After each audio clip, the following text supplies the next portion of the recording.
안녕하세요, 여러분. 성공합시다. 여러분의 인격 점수는 몇 점인가요? 오늘 본문이 우리의 인격 점수를 생각해 보게 하는데요. 일단 미니 테스트를 해보면 혹시 세상적으로 잘 나가는 사람 앞에서는 최고의 인격을 보여주다가도 나에게 아무 이익이 되지 못하고 오히려 부담만 되는 어떤 존재 앞에서는 순식간에 차디찬 인격으로 변하지는 않으신가요? 이게 굉장히 중요한 체킹 포인트인데요. 본문에 들어가서 제대로 우리의 인격 점수 체킹해보고 그리고 그 인격 점수를 높이는 시간이 됐으면 좋겠습니다. 자, 11절. 그들이 여부스 가까이에 이르렀을 때 벌써 하루해가 저물고 있었다. 그의 종이 주인에게 말하였다. 이제 발길을 돌려 여부스 사람의 성읍으로 들어가 거기에서 하룻밤 묵어서 가시지요. 그러나 그의 주인이 그에게 대답하였다. 안 된다. 이스라엘 자손이 아닌 이방 사람의 성읍으로 들어갈 수는 없다. 기브아까지 가야 한다. 자, 우리가 어저께 레위가 한 첩이 있어가지고 그 첩이 친정으로 도망가서 이제 그 첩을 찾으러 가잖아요. 근데 그 첩의 집에 아버지가 너무 환대해주죠. 그리고 3일이 지나고 계속 권유해서 결국 5일째 되는 날 저녁에 출발하는 모습이었어요. 레위 일행은 이미 해가 저물고 있을 때에 길을 떠났잖아요. 그래서 금방 어둠이 내렸어요. 자, 그때 레위인의 종이 제안을 해요. 이제 여부스에 도착했으니까 여기서 하룻밤 묵어서 가자는 거죠. 여부스는 예루살렘의 옛 이름이에요. 자, 이 종의 제안은요, 지극히 현실적이고 상식적인 제안이었어요. 그러나 레위인은 내가 레위인데 이방 사람의 성읍에서 지낼 수 없어. 빨리 기브아로 가자. 이렇게 얘기해요. 그러니까 진짜 이 말 속에서도 이 레위인의 이게 앞뒤가 안 맞는 그런 자기 소견에 오른 대로 산다는 것을 보여주고 있죠. 아니, 레위인이 지금 첩을 두는 그 엄청난 율법에 벗어난 조항은 아무렇지도 않게 생각하면서 이렇게 이방인과 가까이 하지 않겠다는 율법의 기준을 부분적으로 적용하는 거, 이거 굉장히 중요시 여기잖아요. 그러니까 자기 소견에 오른 대로 율법을 재단해서 자기한테 적용하는 자기가 주인된 삶의 극치를 보여주고 있어요. 자, 레위가 가자고 하는 기브아, 혹시 떠오르는 사람 있나요? 네, 맞아요. 사울의 고향이었어요. 베냐민 지파의 성읍이었죠. 이스라엘의 첫 번째 왕인 사울의 고향이라는 이 지리적 정보는 이스라엘의 타락이 저 변두리에만 일어난 일이 아닌 이스라엘의 심장부까지, 그러니까 신앙의 중심부까지 썩어 들어가고 있다는 것을 보여주고 있어요. 자, 이어서 볼게요. 13절. 그는 종에게 또 말하였다. 기브아나 라마 두 곳 가운데 어느 한 곳에 가서 묵도록 하자. 그래서 그들이 그곳을 지나 계속 나아갈 때 베냐민 지파의 땅인 기브아 가까이에서 해가 지고 말았다. 그들은 기브아에 들어가서 묵으려고 그리로 발길을 돌렸다. 그들이 들어가 성읍 광장에 앉았으나 아무도 그들을 집으로 맞아들여 묵게 하는 사람이 없었다. 자, 고대 근동문화, 특별히 하나님의 자녀인 이스라엘 공동체에서 나그네를 환대하는 것은요, 의무였어요. 기본 의무였죠. 그런데 지금 보세요. 그들이 성읍 광장에 앉았어요. 이 말은 누가 재워줄 사람이 있는가 그걸 확인하기 위해서죠. 그럼 딱 봐도 나그네잖아요. 그러면 일반적으로 말씀이 기준이 된 삶을 사는 사람이라면요, 얼른 그 나그네를 자기 집으로 초대해서 환대해 주어야 정상이에요. 그런데 그 누구도 그들을 받아들여서 재워주려는 사람이 없었어요. 이 모습은요, 신명기 10장에 나오는 나그네 환대법, 너희는 나그네를 사랑하라. 전에 너희도 애굽 땅에서 나그네 되었음이라 하신 그 말씀을 전혀 지키지 않고 그 말씀이 그냥 완전히 붕괴되었음을 보여주고 있어요. 하나님이 나그네 환대법을 주신 핵심 이유는요, 이스라엘 스스로가 애굽에서 나그네였던 정체성을 잊지 말고 그들이 경험한 그 힘듦을 잊지 말고 그 힘든 상황에서 경험한 하나님의 구원과 자비를 현재의 나그네에게도 동일하게 베풀라는 의미였어요.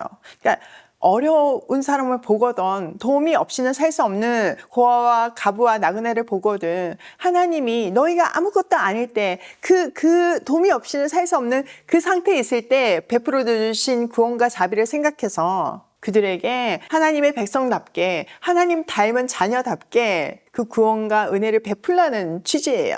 이것으로 당시 사회적 약자였던 고아와 가부와 나그네의 삶을 보장했고, 그런 행위를 함으로 해서 이방 사람들과는 구별되는, 그러니까 언약 공동체의 모습을 그 삶으로 보여주는 거였어요. 그러니까 뭔가 어떤 배지를 달고 뭔가 이렇게 구분을 하고 색다른 옷을 입어서 이스라엘이 되는 것이 아니라, 하나님의 자녀가 되는 것이 아니라, 정말 말씀을 적용한 그리스도를 옷 입은 그들의 삶이 하나님의 자녀임을, 하나님 나라 백성임을 보여주는 삶을 살라는 말씀이었죠. 이 말씀은 지금 우리에게도 동일하게 적용되는 거예요. 그런데 지금 이 광장에서의 냉랭한 침묵과 무관심은 곧 이어서 벌어질 끔찍한 폭력보다 오히려 더 근본적이고 영적 나병에 걸려있는 정말 죄악된 그 모습 그대로예요. 이 공동체가 이미 하나님을 떠났기 때문에 영적으로 죽어 있고 언약 백성으로서의 연대감이 완전히 사라졌다는 것을 보여주는 증거예요. 여러분, 환대는요 굉장히 중요해요. 특별히 연약한 사회적 약자를 환대하는 것은요 진짜 중요해요. 아브라함을 떠올려 보세요. 아브라함이 뭐 천사인 줄 알고 맞은 것이 아니라 나그네, 정말 그 땡볕에 한낮에 길을 가는 그 나그네를 대접하고 싶은 마음에 환대를 했잖아요. 그 환대를 통해서 하나님은 하나님의 이 일을 시작하셨잖아요. 우리도 마찬가지예요. 정말 연약한 사람, 도움이 필요한 사람, 이세의 고아와 가부와 나그네, 그들을 대하는 태도가 바로 우리 공동체의 인격 점수이자 나의 인격 점수인 거예요. 솔직히 여러분 생각해 보세요. 저도 생각을 해봤는데요. 우리는 그냥 본능적으로 세상적으로 화려하고 힘 있는 사람에게 눈이 돌아갈 수밖에 없어요. 부끄럽지만 저도 그렇게 되더라고요. 그런데 그때 말씀이 저를 멈추게 하죠.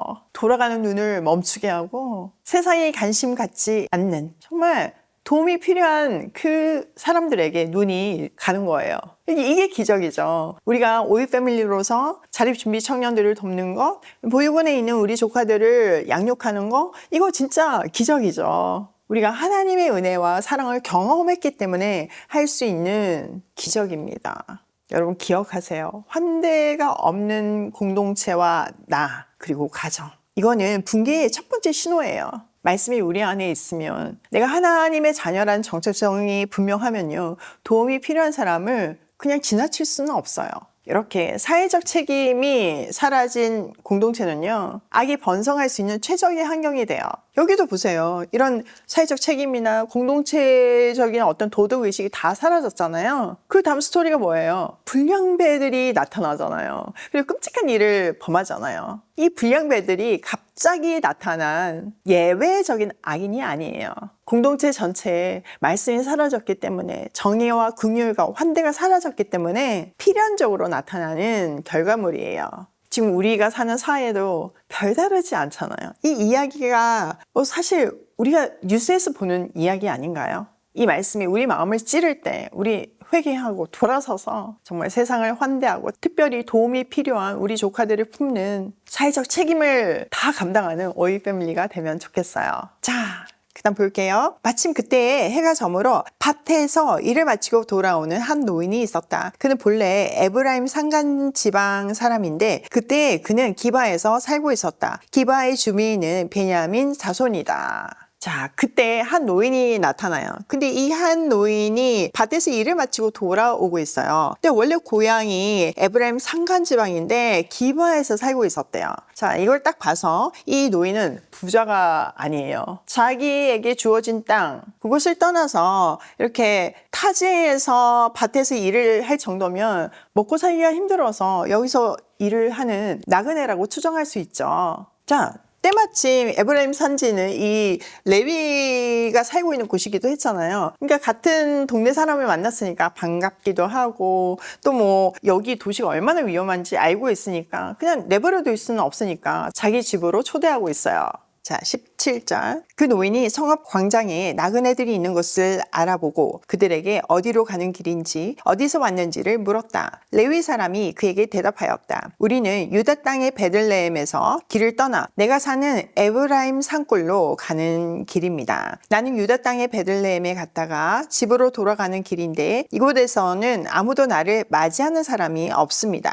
우리에게는 나귀에게 먹일 먹이도 있고 또 나와 나의 처와 종이 함께 먹을 빵과 포도주도 있습니다. 부족한 것이라고는 아무것도 없습니다.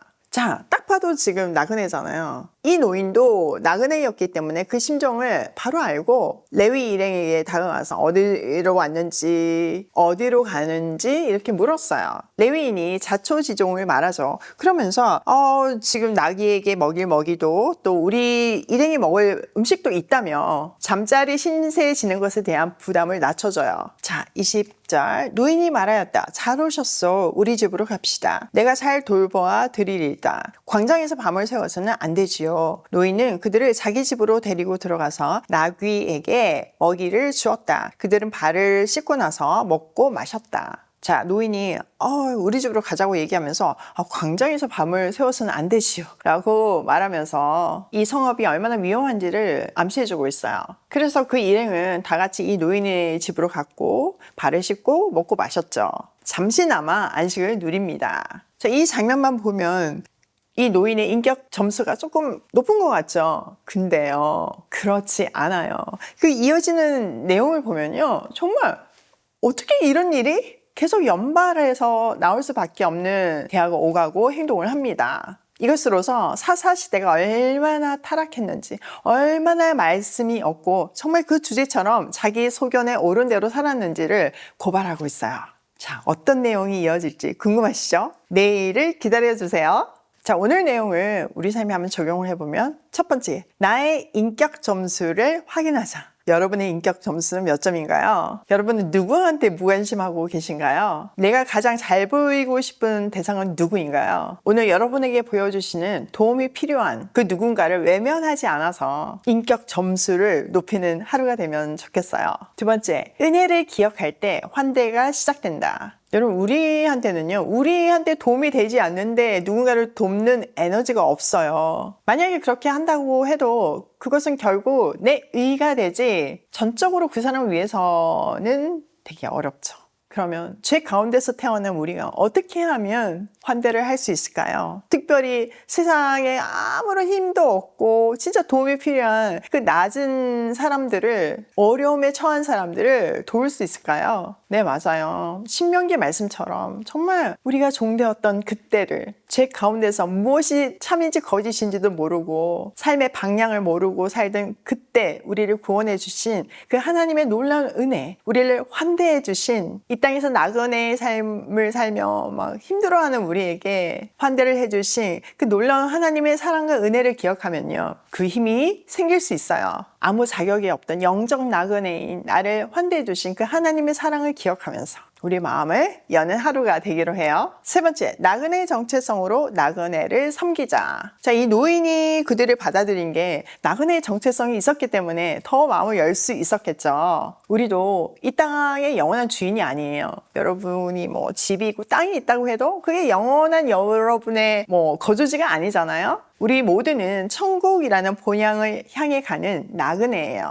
우리가 그 나그네의 정체성을 잊지 않을 때 비로소 우리 주위의 연약한 사람들을 손님이 아닌 동료 나그네로 대하며 정말 환대할 수 있어요. 나그네 정체성을 가슴에 새기기로 해요. 오늘도 말씀 앞에서 나의 인격 점수를 체크하며 나에게 베푸신 그 놀라운 하나님의 은혜와 사랑을 다시 한번 새롭게 가슴에 새기며 그 사랑을 전하는 하루로 고고싱해요.